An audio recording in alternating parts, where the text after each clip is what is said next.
America is in no shape to vote. America is too immature. Sorry. America doesn't know anything. America is too emotional.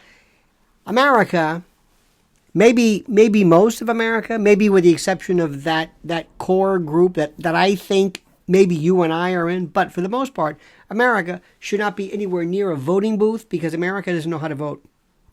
America doesn't understand the issues. I'm sorry.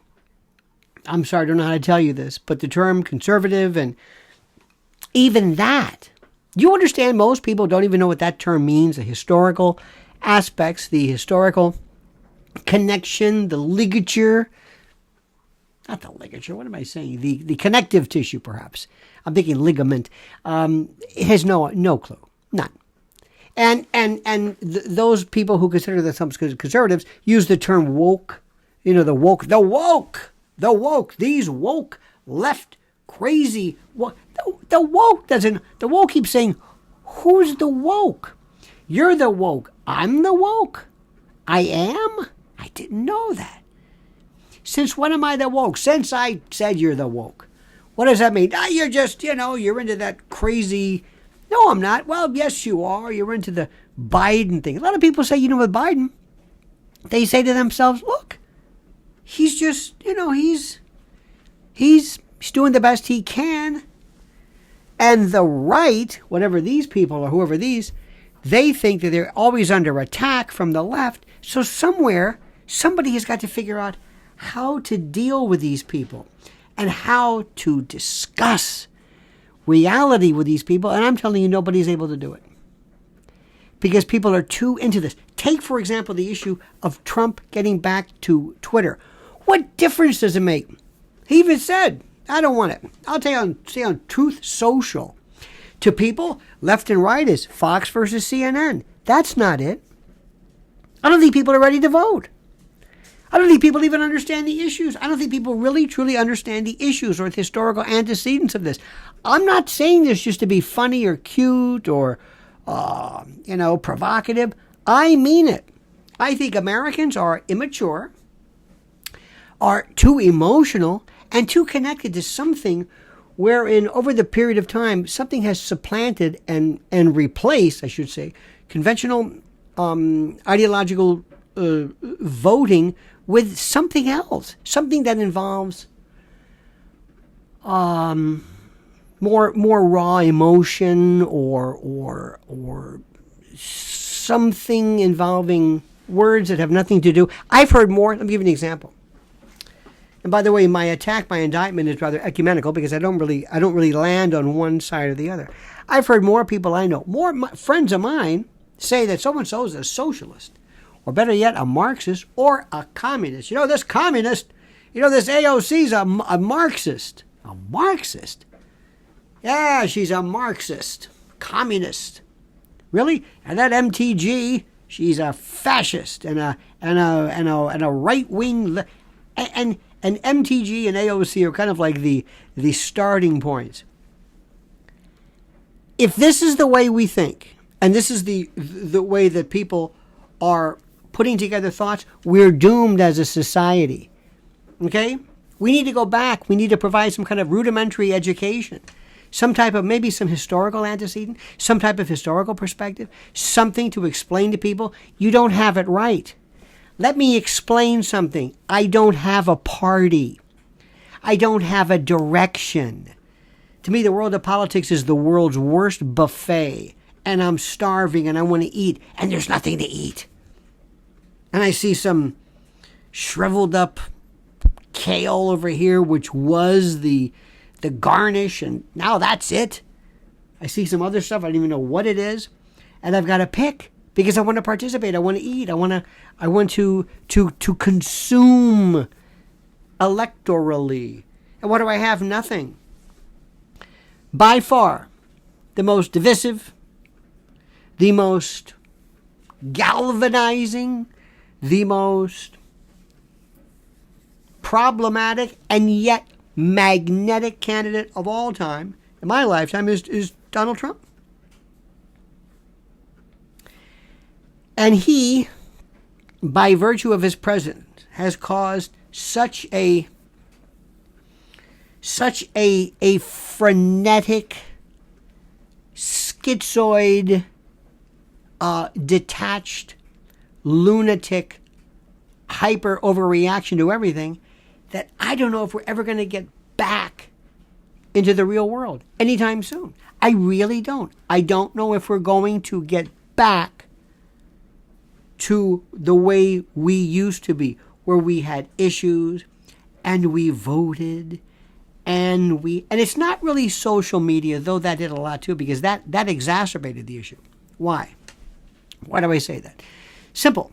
Because you live in a world of 140 or so character phrases and orts and memes and glyphs and blurbs and belches and burps and eructative verbal little nothings, these little patterns of semaphore, morphemes, these little nothing. You don't say anything. Maybe a meme, maybe a GIF, maybe an LOL, maybe an emoji, maybe something, but that's it, because you have reduced the notion, and you maybe had to have done this. You took the notion of this thing called English, and you reduced it into this, I don't know what it is. And now we speak in terms of symbols, and we speak in terms of raw emotion and hate, and everything that we say is always an exaggerated explication and limbing of something which isn't at all fascinating. It's amazing. It's amazing. It's amazing. I heard somebody say the other day, I was watching some stupid food blog, which is just, I can talk about. That and organized crime blogs I'm addicted to right now. Because I'm hitting critical mass very quickly. But you'll hear on food blog, this is amazing and excited.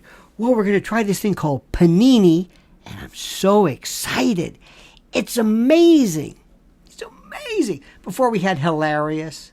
Remember that? It was awesome before that. And then it was just everything in its exaggerative state. Meaning that we have completely destroyed any sense of proportion as to anything. So we overreact to things that are really reactionless. We overreact, we hyperreact. Everything is loud, everything is over the top, everything is put it this way, one of my other favorite videos to show you an idea of where society is going are people who blow up and go crazy on airplanes for no particular reason. Psychotic episodes, schizoid, detachment from reality. This is who we are. So these same people are expected to vote, expected to go through and parse the various issues, to collate, to discern, to distribute, to distill, to digest, to grasp that which is some pretty complicated stuff, some very diverse, very, very divergent issues. I don't think so. So maybe we should reconsider. Maybe the vote is considered fine. Maybe the problem is that through some kind of weird evolution, maybe society, this iteration of society, of humanity, maybe we're just not able to do it because whatever it is that you're supposed to have in order to vote, maybe we've just lost it, figuratively, actually, and I'm not exaggerating. I don't know. We have hit, please don't take this the wrong way, new levels of crazy and new levels of stupid. Hues, pastels, a frequency, a ken, an ambit of stupid, from mildly dense to concretized, people devoid of any sensate recognition of reality. I mean, and it's throw into the mix of ignorance and stupidity, and something that's wildly emotionally and psychologically, all over the place, and you've got us right now. And we're supposed to vote. We're supposed to understand things like, NATO expansion. NATO expansion versus Soviet/Russian containment vis-a-vis a kind of a Mearsheimer approach, or maybe a Kennan approach, Or are we supposed to look at the world vis-a-vis, I like saying that, a Newland neo-NATO approach, huh? Yeah, good luck with that one. Good luck. Instead, we reduce it to Trump bad or Trump good, and Biden is not Trump. That's where we are. Trump good or Trump bad. Biden, he's not Trump. How about that? Now do me a favor. I want you to like this video. I'm not asking you. I'm telling you. I want you to like this video because it helps tremendously in this thing called the algorithm. Number 2, please hit that little bell so you're notified of new videos and the like. And please subscribe to this. And more importantly, I cannot wait to see your particular genius as you put your thoughts to words. Please, no emojis. Speak English or whatever language you like, but speak in terms of words and verbs and nouns. I'm funny that way. I'm old school. And comment as you see fit.